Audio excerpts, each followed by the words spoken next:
મહેસાણાના મોટી દાવ ખાતે આવેલી ઉત્કર્ષ વિદ્યાલયમાં શિક્ષક બન્યો રાક્ષક. મહેસાણાના મોટી દેવ ખાતેની ઉત્કર્ષ વિદ્યાલયમાં શિક્ષણ જગતમાંથી કલંકરૂપ કિસ્સો સામે આવ્યો.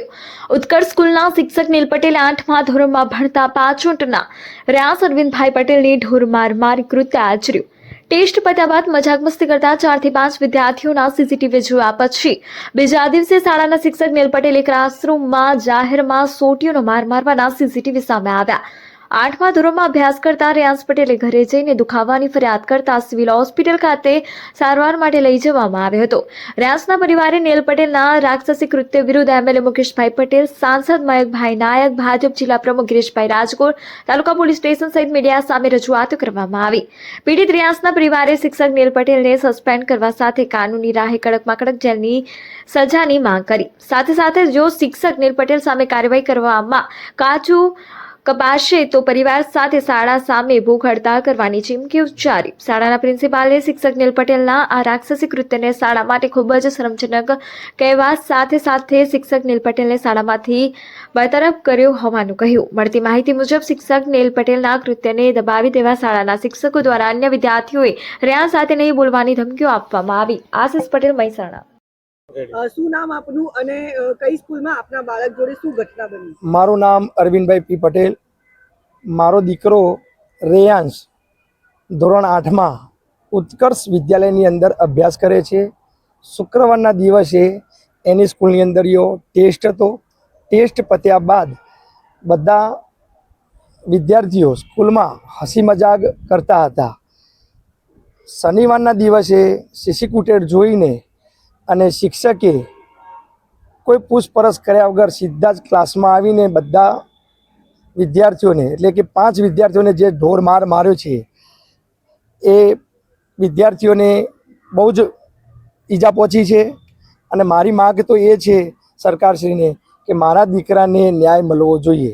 અને મારવા પાછળનું કોઈ કારણ જાણવા મળ્યું? મારવા પાછળનું કારણ તો મને એવું જાણવા મળ્યું કે મારા દીકરાને ટેસ્ટ પત્યા પછી જે હસી મજાક કરતા હતા એમને એવું કહેવું કે મેડમને એવું કહેવું કે હસતા હતા. બરાબર, સીસી ફૂટેજની અંદર એવું દેખાય છે. હું સીસી ફૂટેજ માગું છું, મને સીસી ફૂટેજ પૂરા આપતા નથી. અને આગળ આપની શું માંગ છે? મારી માંગ એ છે કે મારા દીકરાને પૂરેપૂરો ન્યાય મળવો જોઈએ. સરકારશ્રીને હું એવી વિનંતી કરું છું કે જે કાયદાકીય જે જોગવાઈ હોય, જે કલમથી જે સજા હોય એ સજા પડવી જોઈએ. ક્યાં તમે રજૂઆત કરી છે? મેં મહેસાણા તાલુકા પોલીસ સ્ટેશનમાં રજૂઆત કરી છે. મહેસાણા એમએલએ મુકેશભાઈ સાહેબની પણ મેં રજૂઆત કરી છે. મહેસાણા જિલ્લાના અધ્યક્ષ ગિરીશભાઈ રાજગોર સાહેબની પણ રજૂઆત કરી છે. મયંકભાઈ નાયક સાહેબની પણ મેં ફોન દ્વારા રજૂઆત કરી છે. આપણે શું નામ શું? શિક્ષકનું નામ નીલ પટેલ. આપની શું ઉગ્ર રજૂઆત જે તમે કરી એના પરથી અહીંયા પ્રશાસન દ્વારા શું તમને કહેવામાં આવ્યું? પ્રશાસન કે અમે એનું ઓપ્શન લઈશું, પણ મને કંઈ જાણવા હજી મળ્યું નથી કે શું કાર્યવાહી આગળ એ લોકોએ કરી છે. તમારી શું માંગ છે? મારી માંગ તો એ જ છે કે બસ એને સસ્પેન્ડ કરો અને સરકારશ્રીની એટલી માંગ છે કે એને કાયદેસર જે કાર્યવાહી થતી હોય એ કાર્યવાહી પૂર્ણ કરે. તમારી માંગ સ્વીકારવામાં ના આવે, તમને સંતોષકારક જવાબ નહીં મળે તો તમે શું કરશો આગળ? મારા દીકરાને ન્યાય નહીં મળે તો હું મારા પરિવાર સાથે હું ભૂખ હડતાલ ઉપર ઉતરી જઈશ. અને તારી જોડે શું ઘટના બની? પટેલ રેયાંશ અરવિંદભાઈ મારું નામ છે. હું ધોરણ 8માં ભણું છું. અને શું બની તારી જોડે સ્કૂલમાં? અમે ટેસ્ટ લખી રહ્યા પછી શુક્રના રોજ ટેસ્ટ લખી રહ્યા પછી અમને વાતચીત કરતા મસ્તી કરતા હતા. પછી અમે બીજા દિવસે શનિવારે આવીને ક્લાસમાં કેમેરા ચેક કરીને આવીને અમને મારે. મારવાનું કારણ કઈ ખબર પડી બેટા તને? ના. તે સાહેબને કઈ પૂછ્યું? ના.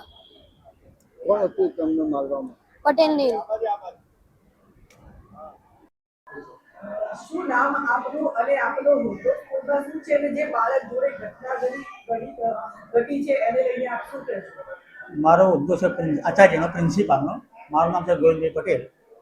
આ જે ઘટના બની એ યોગ્ય નથી, દુઃખદાયક એવી ઘટના આવી છે.